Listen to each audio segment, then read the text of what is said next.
Hallelujah. കുറച്ചും കൂടെ ഉറക്കെ പറയാം, ഹല്ലേലൂയ. നിയമാവർത്തനം 32-ാം അധ്യായം 45 തൊട്ട് 47 വരെ തിരുലിഖിതങ്ങൾ. ആ വചനം ഇങ്ങനെയാണ് വായിക്കുന്നത്, ഒരുമിച്ച് വായിച്ചേ. ഇങ്ങനെ ഇസ്രായേൽ ജനത്തെ ഉത്ബോധിപ്പിച്ചതിന് ശേഷം മോശ പറഞ്ഞു, ഞാനിന്ന് നിങ്ങളോട് കൽപ്പിക്കുന്ന ഈ നിയമത്തിലെ ഓരോ വാക്കും ശ്രദ്ധാപൂർവം പാലിക്കാൻ നിങ്ങളുടെ മക്കളോട് ആജ്ഞാപിക്കുന്നതിനായി അവ ഹൃദയത്തിൽ സംഗ്രഹിക്കുവിൻ. എന്തെന്നാൽ ഇത് നിസ്സാര കാര്യമല്ല, ഇത് നിങ്ങളുടെ ജീവനാണ്. 46-47 തിരുലിഖിതങ്ങൾ. ജോർദാൻ അക്കരെ നിങ്ങൾ കൈവശമാക്കാൻ പോകുന്ന ദേശത്ത് നിങ്ങൾ ദീർഘകാലം വസിക്കുന്നത് ഇതുമൂലമായിരിക്കും. പ്രിയപ്പെട്ട സഹോദരങ്ങളെ, സഭ ഇത് മനസ്സിലാക്കണം, ഇടവക ഇത് മനസ്സിലാക്കണം, രൂപതകൾ ഇത് മനസ്സിലാക്കണം, കോൺഗ്രിഗേഷൻ ഇത് മനസ്സിലാക്കണം, കുടുംബങ്ങൾ ഇത് മനസ്സിലാക്കണം. അല്ലെങ്കിൽ എല്ലാവരും ചവിട്ടുകൊണ്ട് അങ്ങനെ ചവിട്ടുകൊണ്ട് കടക്കാം. ഹല്ലേലൂയ. എന്നാൽ ഈ ദൈവവചനത്തെ സ്വീകരിച്ചാലോ മനുഷ്യബുദ്ധിയോട് ചിന്തിക്കാൻ പറ്റാത്തത്ര ഉയർച്ച ദൈവം അങ്ങോട്ട് കൊടുക്കും. എനിക്ക് ഈ കാര്യം ബോധ്യം കിട്ടിയപ്പോൾ ഞാനിങ്ങനെ ഇരിക്കുകയാണ് അട്ടപ്പാടിയിൽ. അങ്ങനെ ഇരിക്കുന്ന സമയത്ത് ഒരു ചെറുപ്പക്കാരൻ വന്നു. ആ ചെറുപ്പക്കാരൻ പറഞ്ഞു, എൻ്റെ അച്ഛാ, എൻ്റെ ജീവിതം നശിച്ചു. ചെറുപ്പക്കാരൻ 22 വയസ്സ്. ഞാൻ ചോദിച്ചു, എന്താ നിനക്ക് പറ്റിയത്? അവൻ പറഞ്ഞു, ഞാൻ കുറച്ച് ലോൺ എടുത്ത് വാഴക്കൃഷി നടത്തി, എല്ലാം നശിച്ചു, കടവും കയറി പൊളിഞ്ഞു എന്ന് പറഞ്ഞിട്ട് അവനങ്ങനെ വിഷമിക്കുക. ഞാൻ അവനെ നോക്കി, ഞാൻ ചോദിച്ചു, നിൻ്റെ ഉള്ളിൽ എത്ര വചനം ഉണ്ടെന്ന് ചോദിച്ചു. അവൻ പറഞ്ഞു, എന്താ അച്ഛൻ ഇങ്ങനെ വചനത്തിൻ്റെ കാര്യം, എൻ്റെ കടബാധ്യതയുടെ കാര്യം അച്ഛൻ ആദ്യം ആലോചിക്കുക. ഈ ബൈബിളിൻ്റെ കാര്യം തന്നെയാണല്ലോ അച്ഛൻ എപ്പോഴും പറഞ്ഞുകൊണ്ടിരിക്കുന്നത്. എനിക്ക് കടബാധ്യത ഒന്നും ഇരിക്കപ്പുറത്തില്ല, സമാധാനം കിട്ടാൻ വേണ്ടി ഇങ്ങോട്ട് വന്നത്. അച്ഛൻ ബൈബിളിൻ്റെ കാര്യം പറഞ്ഞ് എന്നെ വീണ്ടും വിഷമിപ്പിക്കുകയാണല്ലോ എന്ന് പറഞ്ഞ് ചെറുപ്പക്കാരൻ പിന്നെയും കിടന്ന് ശോഭിക്കുക. ഞാൻ പറഞ്ഞു, മോനെ, നിൻ്റെ ജീവിതത്തിൻ്റെ അവസ്ഥ ഞാൻ പറഞ്ഞുതരാം. നീ ഇപ്പോൾ 10 റുപ്യ പൈസ കിട്ടുമെന്ന് പറഞ്ഞാൽ അവരുടെ പിന്നാലെ പോവില്ലേന്ന് ചോദിച്ചു. ഈ ഒരു ബാങ്കുകാരൻ നിന്നെ വിളിച്ചിട്ട് പറയണം, മോനെ വാ, നാളെ 2 ലക്ഷം നിനക്ക് ലോൺ തരാമെന്ന് പറഞ്ഞാൽ നീ പിന്നാലെ പോവോ? അവൻ പറഞ്ഞു, തീർച്ചയായും പോകും, കാരണം എനിക്ക് ലോൺ വേണം. വേറൊരാൾ പറയുകയാണ്, നിനക്ക് പലിശയില്ലാതെ പണം തരാമെന്ന് പറഞ്ഞാൽ അവൻ്റെ പിന്നാലെ പോവില്ലേ? അവൻ പറഞ്ഞതൊക്കെ ചെയ്യില്ലേ? നിനക്ക് പണം തന്നാൽ നീ ആരുടെയും ആജ്ഞാനുവർത്തിയായി പ്രവർത്തിക്കും. എനിക്കറിയാം മോനെ എന്ന് പറഞ്ഞു. നിന്നെ അവൻ മിണ്ടിയില്ല. അവൻ്റെ സ്വഭാവം അതായിരുന്നു. അവനോട് പറഞ്ഞു, നീ ആരുടെയും ആജ്ഞാനുവർത്തിയാകാതെ, നീ ആരെയും ഭയപ്പെടാതെ, നീ ദൈവത്തിൻ്റെ പൈതൽ എന്ന നിലയ്ക്ക് ഒരു പൈസ കടമില്ലാതെ ഭൂമിയിൽ തല ഉയർത്തി ജീവിക്കാൻ നിനക്ക് ആഗ്രഹമുണ്ടോ? നിനക്കൊരു വഴി ദൈവം പറഞ്ഞു തരുന്നുണ്ടെന്ന് പറഞ്ഞു. അവൻ പറഞ്ഞു, അതെൻ്റെ ചെറുപ്പം തൊട്ടുള്ള ആഗ്രഹമെന്ന് പറഞ്ഞു. എനിക്ക് ആരുടെയും കീഴിൽ നിൽക്കണം ഇഷ്ടമല്ല, എനിക്ക് പണം വേണം, അതിനുള്ള വഴി എന്തെങ്കിലും പറഞ്ഞ് ഞാൻ ചെയ്തോളാം എന്ന് പറഞ്ഞു. ഞാൻ പറഞ്ഞു, അതിനുള്ള വഴി ബൈബിളിൽ പറഞ്ഞിട്ടുണ്ട്. അതാണ് നിയമാവർത്തന പുസ്തകം 28-ാം അധ്യായം 13-ാം തിരുലിഖിതം. നിയമാവർത്തനം ഇത് കുട്ടികളെല്ലാം ഒന്ന് കേട്ട് വെച്ചോട്ടോ, ഇത് നിങ്ങൾക്ക് ഉപകാരപ്പെടും. കുട്ടികളെ അത് കേട്ട് വെച്ചോ. 28-13 വായിച്ചു നോക്കിയേ. കർത്താവ് നിന്നെ, ഇത് അങ്ങനത്തെ വായന ശരിയല്ല, എല്ലാവരും ചേർന്ന് ഒരുമിച്ച് വായിച്ചേ.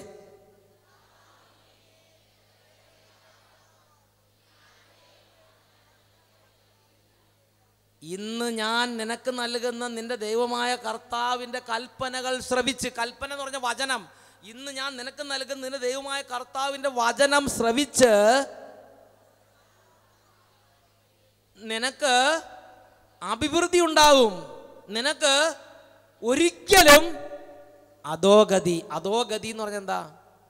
പരാജയം ഉണ്ടാവുകയില്ല. നീ ആരുടെയും ആജ്ഞാനുവർത്തി ആകാതെ തല ഉയർത്തി നിൽക്കും. അതിന് നീ ഒരു കാര്യം ചെയ്താൽ മതി, നീ ദൈവവചനം കേൾക്കണം, ദൈവവചനം രാവും പകലും ധ്യാനിക്കണം, അതിൽ എഴുതിയിരിക്കുന്നതെല്ലാം പാലിക്കാൻ നീ ഉത്സാഹിക്കണം. ഈ ചെറുപ്പക്കാരൻ പറഞ്ഞു, ഇതെനിക്ക് ഇഷ്ടമുള്ള സംഗതിയാന്ന് പറഞ്ഞു, ഞാൻ ചെയ്തോളാം എന്ന് പറഞ്ഞു. അവൻ അന്ന് കർത്താവിനോട് പറഞ്ഞു, കർത്താവേ, ഞാൻ ഈ വചനം അനുസരിച്ച് പാലിക്കാൻ റെഡിയാണ്, അതുകൊണ്ട് എനിക്കെന്ത് തരും? അവൻ പറഞ്ഞു. അപ്പോൾ അവനോട് ഞാൻ ചോദിച്ചു, നിനക്ക് എന്ത് വേണം? ദൈവത്തിൻ്റെ സ്ഥാനത്ത് നിന്ന് ചിലത് എനിക്ക് ചോദിക്കാൻ പറ്റും. ഞാൻ ചോദിച്ചു, നിനക്ക് എന്ത് വേണം? അവൻ പറഞ്ഞു, എനിക്ക് ഒരു ജോലി, ഇനി വാഴക്കൃഷി ചെയ്യാൻ ഉദ്ദേശിക്കുന്നില്ല, എനിക്ക് ഒരു ജോലി, 1000 രൂപ ശമ്പളം ആയാലും കുഴപ്പമില്ല, ഒരു ജോലി എനിക്ക് വേണമെന്ന് പറഞ്ഞു. 22 വയസ്സ് പ്രായമുണ്ട്, 10ാം ക്ലാസ് കഴിഞ്ഞാൽ.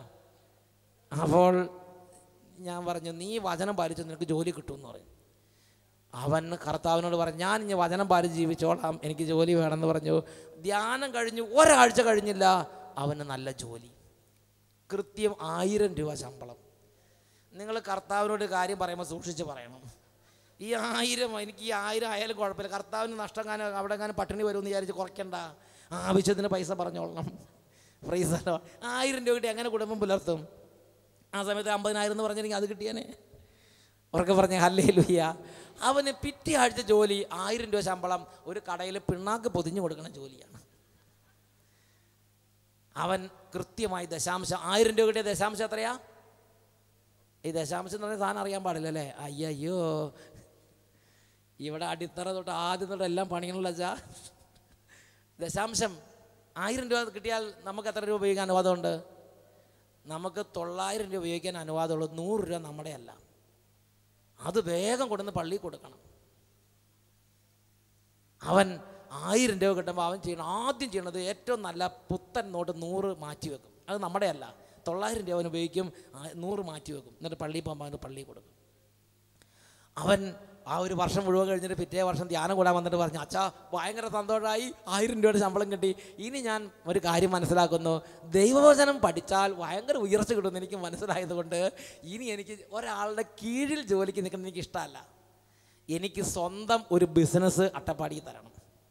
അട്ടപ്പാടിക്കാരനാ അവൻ, സ്വന്തം ഒരു ബിസിനസ് എനിക്ക് അട്ടപ്പാടി വേണം. എന്നിട്ട് പറഞ്ഞു, എനിക്ക് പിണ്ണാക്കും വെല്ലവും ഈ കടലയും ഈ കച്ചവടം എനിക്ക് വേണ്ട, എനിക്ക് സ്പൈസസിൻ്റെ ബിസിനസ് എന്ന് പറഞ്ഞാൽ കുരുമുളക്, ഏലം, സുഗന്ധവ്യഞ്ജന വസ്തുക്കൾ, വലിയ സാധനം, സ്പൈസസിൻ്റെ ബിസിനസ്. ഭയങ്കര ലാഭവും നഷ്ടമുള്ള ഏർപ്പാടാണത്. പ്രിയപ്പെട്ട സഹോദരങ്ങളെ, എന്തായാലും ശരി, ഇവൻ ധ്യാനത്തിൽ കർത്താവിനോട് പറഞ്ഞു, എൻ്റെ കയ്യിൽ ചില്ലിക്കാശ് ബാക്കിയില്ല, 1000 രൂപ ശമ്പളക്കാരനാണ്, പിണ്ണാക്ക് പൊതിഞ്ഞു കൊടുക്കുകയാണ് എൻ്റെ ജോലി. ഇപ്പോൾ ഞാൻ പറയുകയാണ്, എനിക്ക് ഇനി ആരുടെയും കീഴിൽ ജോലിക്ക് നിൽക്കാൻ ഇഷ്ടമല്ല. ഞാൻ എന്താ വചനം സ്വീകരിച്ചിരിക്കണം, ഞാൻ സന്ധ്യാപ്രാർത്ഥന ചെയ്യും, ഞാൻ എല്ലാ ഞായറാഴ്ചയും പള്ളിയിൽ പോകും, ഞാൻ ദശാംശം കൊടുക്കും. എനിക്ക് ഇനി സ്വന്തം ഒരു ബിസിനസ് വേണം. അത് ചെറിയ ബിസിനസ്, തുണിയുടെ ബിസിനസ്സോ അല്ലെങ്കിൽ ചെരുപ്പിൻ്റെ ബിസിനസ്സോ കുടയുടെ ബിസിനസ്, അതൊന്നും എനിക്ക് വേണ്ട, എനിക്ക് സ്പൈസസിൻ്റെ ബിസിനസ് വേണം എന്ന് പറഞ്ഞ് പ്രാർത്ഥിച്ചു. ധ്യാനം കഴിഞ്ഞ് 1 മാസം കഴിഞ്ഞില്ല, ബാങ്കുകാരെല്ലാവരും കൂടി ഇയാളുടെ പിന്നാലെ, നിനക്ക് ലോൺ വേണം, ലോൺ തരാം, നീ ലോൺ എടുക്കെന്ന് പറഞ്ഞ് ഇവൻ്റെ ഈ കാര്യത്തിൽ വളരെ ഇൻട്രസ്റ്റ്. മറ്റേത് നമ്മൾ അങ്ങോട്ട് പോയാൽ 1000 തവണ നടത്തിക്കുന്ന പല ബാങ്കുകാർ എനിക്കറിയാം. എന്നാൽ ഇപ്പം ബാങ്കുകാർക്ക് ഇവനോട് ഭയങ്കര സ്നേഹം. അങ്ങനെ സ്പൈസസിൻ്റെ ബിസിനസ് തുടങ്ങാൻ അവർ ലോൺ കൊടുത്തു.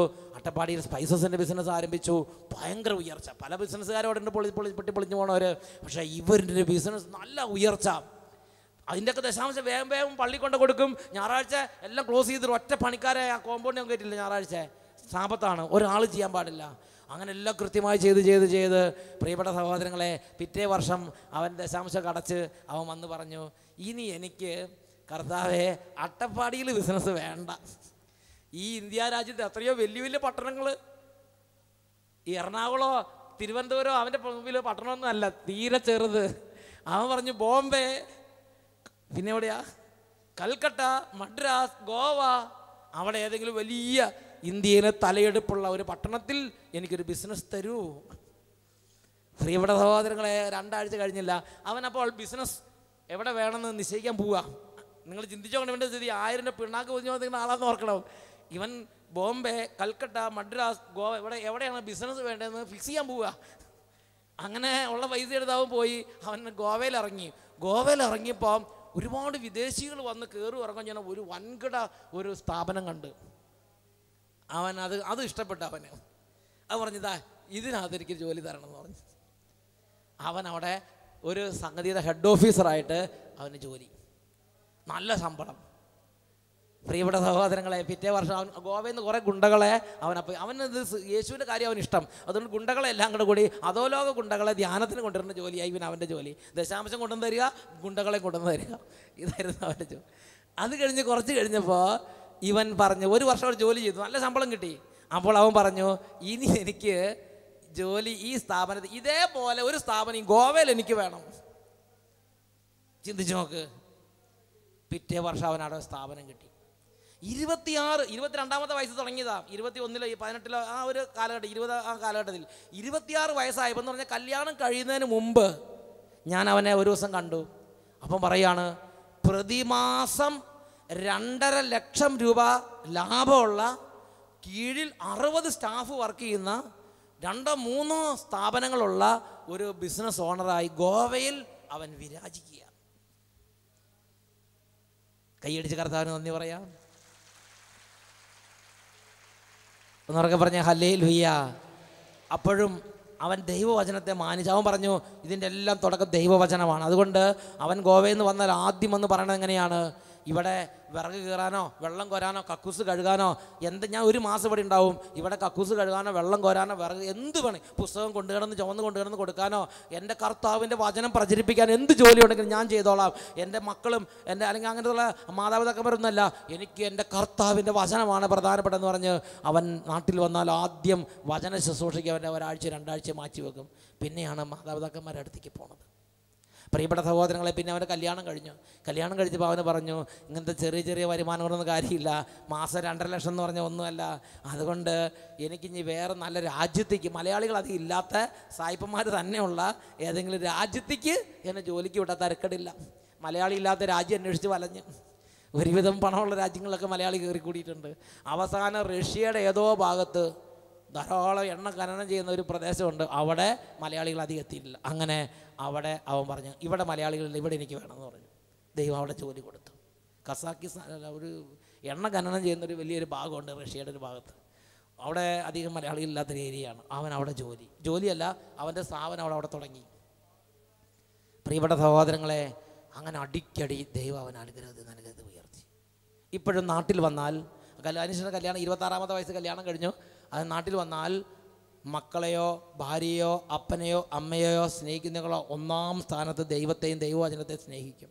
അതിനുശേഷമാണ് ഈ കുടുംബ ക്രമീകരണം, പിന്നെയാണ് ബാക്കി കാര്യങ്ങളൊക്കെ എന്ന് പറഞ്ഞാൽ ആദ്യം ദൈവവചനം, പിന്നെ കുടുംബം, അതിനുശേഷം ലോകകാര്യങ്ങൾ എന്നുറക്കെ പറഞ്ഞ് ഹല്ലേലൂയാം ഹല്ലേലൂയാം.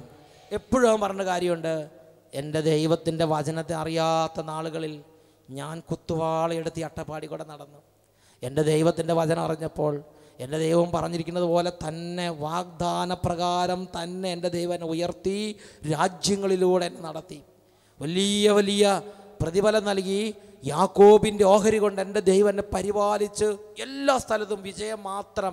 പിന്നെ പരാജയത്തിൻ്റെ ഒരു വഴിയിലേക്ക് തിരിഞ്ഞു നോക്കാൻ ദൈവം ഇടവരുത്തിയിട്ടില്ല. വലിയ പ്രാവീണ്യമോ വലിയ MBO അതൊന്നും അവൻ എടുത്തിട്ടില്ല. അവൻ +2 കഴിഞ്ഞ് എന്തോ ചെറിയ വല്ല കോഴ്സ് വല്ലതും ചെയ്ത് കാണും. ദൈവവചനം കേട്ട് ദൈവവചനം സ്വീകരിച്ച് ദൈവത്തെ ആരാധിച്ചപ്പോൾ ബൈബിളിൽ എന്തു പറഞ്ഞോ അത് അവൻ്റെ ജീവിതത്തിൽ യാഥാർത്ഥ്യമായി. അതാണ് നിയമാവർത്തി 28 അധ്യായം 1-2 വാക്യങ്ങൾ. ഞാനിന്ന് നിന്നോട് കൽപ്പിക്കുന്ന ഈ വചനത്തിലെ ഓരോ വാക്കും സൂക്ഷ്മമായി പാലിക്കുകയാണെങ്കിൽ നിന്നെ അവിടുന്ന് മറ്റെല്ലാവരെയും കാൾ ഉന്നതനാക്കും, 1-ാം സ്ഥാനത്തേക്ക് നിന്നെ കൊണ്ടുവരും. ഉറക്കെ പറഞ്ഞേ ഹല്ലേലൂയ. അവൻ്റെ കുടുംബത്തിൽ അവനെ 1-ാം സ്ഥാനത്ത് ദൈവം കൊണ്ടുവന്നു. അവൻ്റെ നാട്ടിൽ അവനെ 1-ാം സ്ഥാനത്തേക്ക് കൊണ്ടുവന്നു. അവൻ ഏത് ബിസിനസ്സിന് പോയാലും ആ ബിസിനസ്സുകാരുടെ ഇടയിൽ അവനെ 1-ാം സ്ഥാനത്തേക്ക് ദൈവം കൊണ്ടുവന്നു. ഉറക്കെ പറഞ്ഞേ ഹല്ലേലൂയ. ഈ വാഗ്ദാനം സർവ്വ മക്കൾക്കുള്ളതാണ്.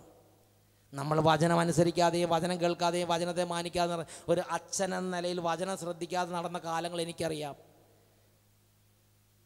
കാര്യമായിട്ട് ദൈവം പ്രവർത്തിക്കണമെന്ന് എനിക്ക് ശ്രദ്ധ കാണാൻ പറ്റിയിരുന്നില്ല. അതിനുശേഷം ദൈവവചനത്തിൻ്റെ പ്രാധാന്യം എനിക്ക് മനസ്സിലായി. പൗരോഹിത്യം സ്വീകരിച്ച് 1 വർഷം കഴിഞ്ഞപ്പോൾ ബൈബിളിൽ എഴുതിയിരിക്കുന്ന വചനത്തിൻ്റെ ഒരച്ഛൻ എത്രമാത്രം ദൈവവചനത്തിന് പ്രാധാന്യം കൊടുക്കണം എന്നെനിക്ക് മനസ്സിലായി. അവിടെ ബൈബിളിൽ പറഞ്ഞിരിക്കുകയാണ്, ഹോസിയ പ്രവചനത്തിൽ പറഞ്ഞിരിക്കുകയാണ്, എൻ്റെ വിജ്ഞാനം തിരസ്കരിച്ചിരിക്കുന്നതിനാൽ എൻ്റെ പുരോഹിതനായിരിക്കുന്നതിൽ നിന്ന് നിന്നെ ഞാൻ തിരസ്കരിച്ചിരിക്കുന്നു. നീ എൻ്റെ വചനം തിരസ്കരിച്ചിരിക്കുന്നതിനാൽ നിന്നെ ഞാൻ തിരസ്കരിച്ചിരിക്കുന്നു. നോക്ക്, കർത്താവിന് അത്രയും വേദനയുണ്ട് വചനം മൈൻഡ് ചെയ്യാതെ നടക്കുന്നത്.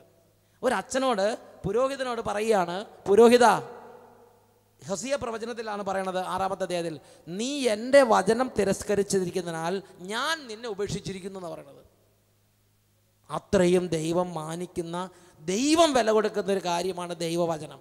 ഇത് കേട്ട ഉടനെ ഞാൻ എൻ്റെ ജീവിതത്തിൽ ഞാൻ പറഞ്ഞു, കർത്താവേ, ഞാൻ വട്ടായിലച്ച പല കുറവുകളുള്ളവനാണെങ്കിൽ ഒരു കാര്യം ഞാൻ ചെയ്യാൻ ആഗ്രഹിക്കുകയാണ്, ദൈവവചനത്തിന് 1-ാം സ്ഥാനം കൊടുക്കാൻ ഞാൻ ആഗ്രഹിക്കുകയാണ്. അതുകൊണ്ട് ഇനി എൻ്റെ പ്രസംഗത്തിലെല്ലാം വചനത്തെക്കുറിച്ചും വചനമായിരിക്കും ഞാൻ കൂടുതലായിട്ടും ഡിപ്പെൻഡ് ചെയ്യാൻ പോണത്. വേറെ വിവേകാനന്ദനോ പിന്നെ OV വിജയനോ പിന്നെ എന്താ പറയണത്, വേറെ ഒരുപാട് സംഗതികളുണ്ടല്ലോ, ടോൾസ്റ്റോയോ പിന്നെ അബ്രാഹം ലിങ്കനോ ഗാന്ധിജിയോ ഇതൊന്നും ആയിരിക്കില്ല, ദൈവവചനം ഞാൻ പ്രസംഗിക്കും. അന്ന് തൊട്ട് ജീവിതത്തിൽ വ്യത്യാസം ഉണ്ടായി, അന്ന് തൊട്ട് കാഴ്ചപ്പാടി വ്യത്യാസം ഉണ്ടായി, അന്ന് തൊട്ട് സകല കാര്യങ്ങളിൽ ദൈവം വ്യത്യാസം വരുത്തി. ചെറുതായിട്ടൊന്ന് തൊട്ട് പ്രാർത്ഥിച്ചത് അപ്പോൾ ദൈവം അത്ഭുതം ചെയ്യാൻ തുടങ്ങി. കർത്താവിൻ്റെ സന്നിധിയിൽ ഒരു ബ്ലെസ്സിങ് കൊടുത്താൽ ദൈവം അനുഗ്രഹിക്കാൻ തുടങ്ങി. കാരണം വചനത്തെ മാനിക്കാൻ തുടങ്ങിയപ്പോൾ ദൈവം എന്നെ മാനിക്കാൻ തുടങ്ങി. എന്നുറക്കെ പറഞ്ഞേ ഹല്ലേലൂയ. ഉറക്കെ പറ. ഇവിടെ ഇരിക്കുന്ന ഓരോ കുട്ടിയും ഇന്നൊരു തീരുമാനം എടുത്തു നോക്കിക്കേ. ഇന്ന് നീ വീട്ടിൽ ചെന്ന് ബൈബിൾ സ്നേഹിച്ചൊന്ന് ചുംബിക്കുക. ആദ്യമൊക്കെ ചെയ്യാൻ പറ്റുന്ന അത്രയൊക്കെ പറ്റുള്ളൂ. ഒന്ന് ചുംബിക്കുക. ദൈവമേ, ഇത് ദൈവത്തിൻ്റെ വചനമാണ്. രണ്ടാം വത്തിക്കാൻ കൗൺസിൽ നടന്ന സമയത്തുണ്ടായ സംഭവം നിങ്ങൾക്ക് അറിയാവോ? രണ്ടാം വത്തിക്കാൻ കൗൺസിൽ നടന്ന സമയത്ത് ഇങ്ങനെ മാർപ്പാപ്പയും അതുപോലെ അങ്ങനെ എല്ലാവരും, മാർപ്പാപ്പ ഉണ്ടോയെന്നറിയില്ല, വലിയ ടോപ്പ് കാർഡിനൽസ് എല്ലാം കൂടിയിരുന്ന് വളരെ ഗൗരവമായ കാര്യം നടത്തിക്കൊണ്ടിരിക്കുക. അപ്പോൾ ഓറിയൻ്റൽ സഭയുടെ ഒരു ഹെഡ് പാത്രിയാർക്കീസ് ആ മീറ്റിങ്ങിൽ ഒരു ഇൻവൈറ്റഡ് ഗസ്റ്റായിട്ട് വന്നു. അപ്പോൾ അദ്ദേഹം വന്ന സമയത്ത് പെട്ടെന്ന് കസേര ഉണ്ടായിരുന്നില്ല. കസേര ഇല്ലാത്ത സമയത്ത് എന്ത് ചെയ്യുമെന്നറിയാവോ? അവർ അവിടെ ഉണ്ടായിരുന്ന ഒരു കസേരയിൽ ഒരു പിതാവ് ബൈബിൾ വെച്ചിരിക്കുകയായിരുന്നു. അപ്പോൾ ആ ബൈബിൾ എടുത്ത് അങ്ങോട്ട് മാറ്റി വെച്ചിട്ട് ഒരു സൈഡിലേക്ക് മാറ്റി വെച്ചിട്ട് ഈ ഓറിയൻ്റൽ സഭയുടെ ഹെഡ്, ഇപ്പം നമ്മുടെ സീറോ മലബാർ സഭയുടെ ഹെഡാണ് നമ്മുടെ ആലഞ്ചേരി പിതാവ്, അതുപോലെ അല്ലെങ്കിൽ മലങ്കര സഭയുടെ ഹെഡാണ് ക്ലീമീസ് പിതാവ്. അതേപോലെ ഓറിയൻ്റൽ ഒരു സഭയുടെ ഹെഡ് വന്നപ്പം ഒരു കസേര കൊടുത്തിട്ട് ബൈബിൾ എടുത്ത് സൈഡിലെ ഒരു അലമാരി ഒരു തിണ്ടിലേക്ക് വെച്ചിട്ട് ആ ഉടനെ ആ കാർഡിനൽ ടോപ്പ് ആ ഒരു ഓറിയൻ്റൽ ഹെഡ് അവിടെ മുട്ടുകുത്തിയിട്ട് പറഞ്ഞു, ദൈവമേ ഞങ്ങളോട് ക്ഷമിക്കണമേ, ഈ ദൈവവചനത്തെ ഇതുപോലെ അനാദരിച്ചതിനോട് ക്ഷമിക്കണമേ എന്ന് പറഞ്ഞ് ആ കാർഡിനൽസിൻ്റെയും ബിഷപ്പുമാരുടെയും മുമ്പിൽ മുട്ടുകുത്തി.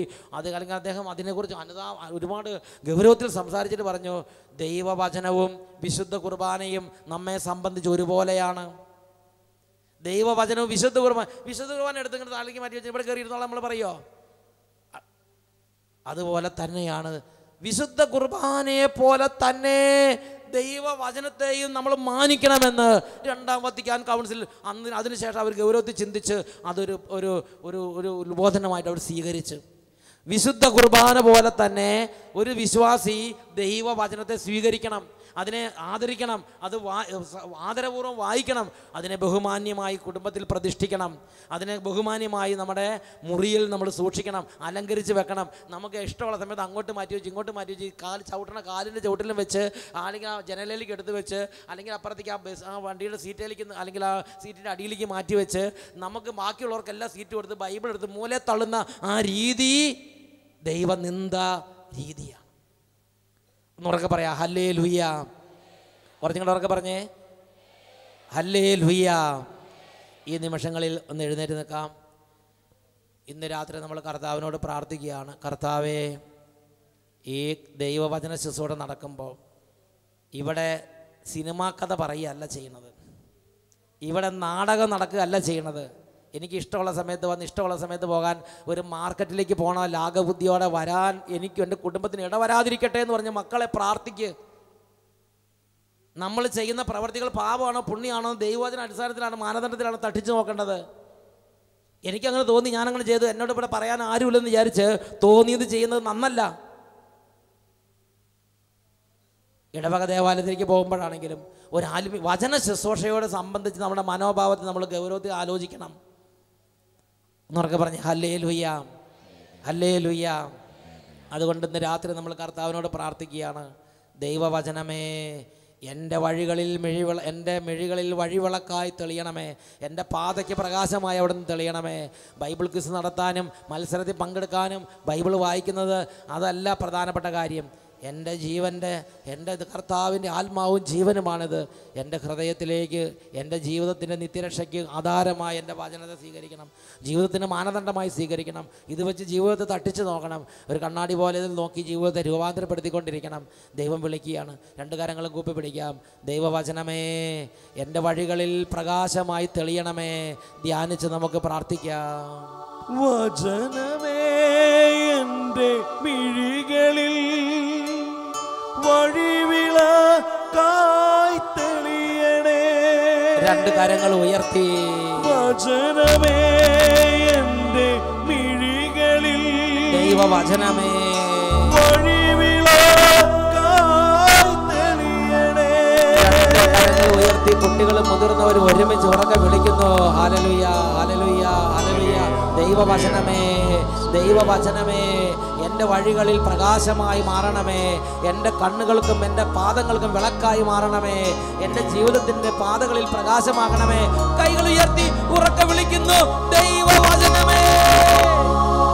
വചനമേ എൻ്റെ മിഴികളിൽ വഴിവിളക്കായി തെളിയണേ. സമൂഹങ്ങൾ ദാഹിച്ച് പ്രാർത്ഥിക്കുന്നു. വചനമേ എൻ്റെ മിഴികളിൽ വഴിവിളക്കായി തെളിയണേ. വചനമേ എൻ്റെ മിഴികളിൽ വഴിവിളക്കായി തെളിയണേ.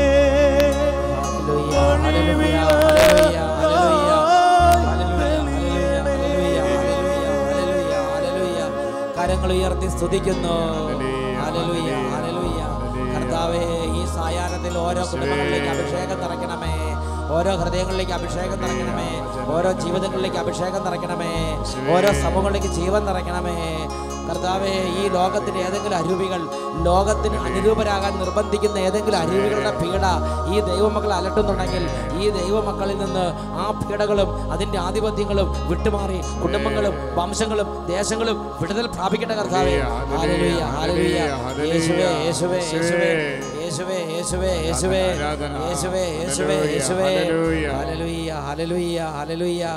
യേശുവേ ആരാധന, യേശുവേ ആരാധന, യേശുവേ ആരാധന.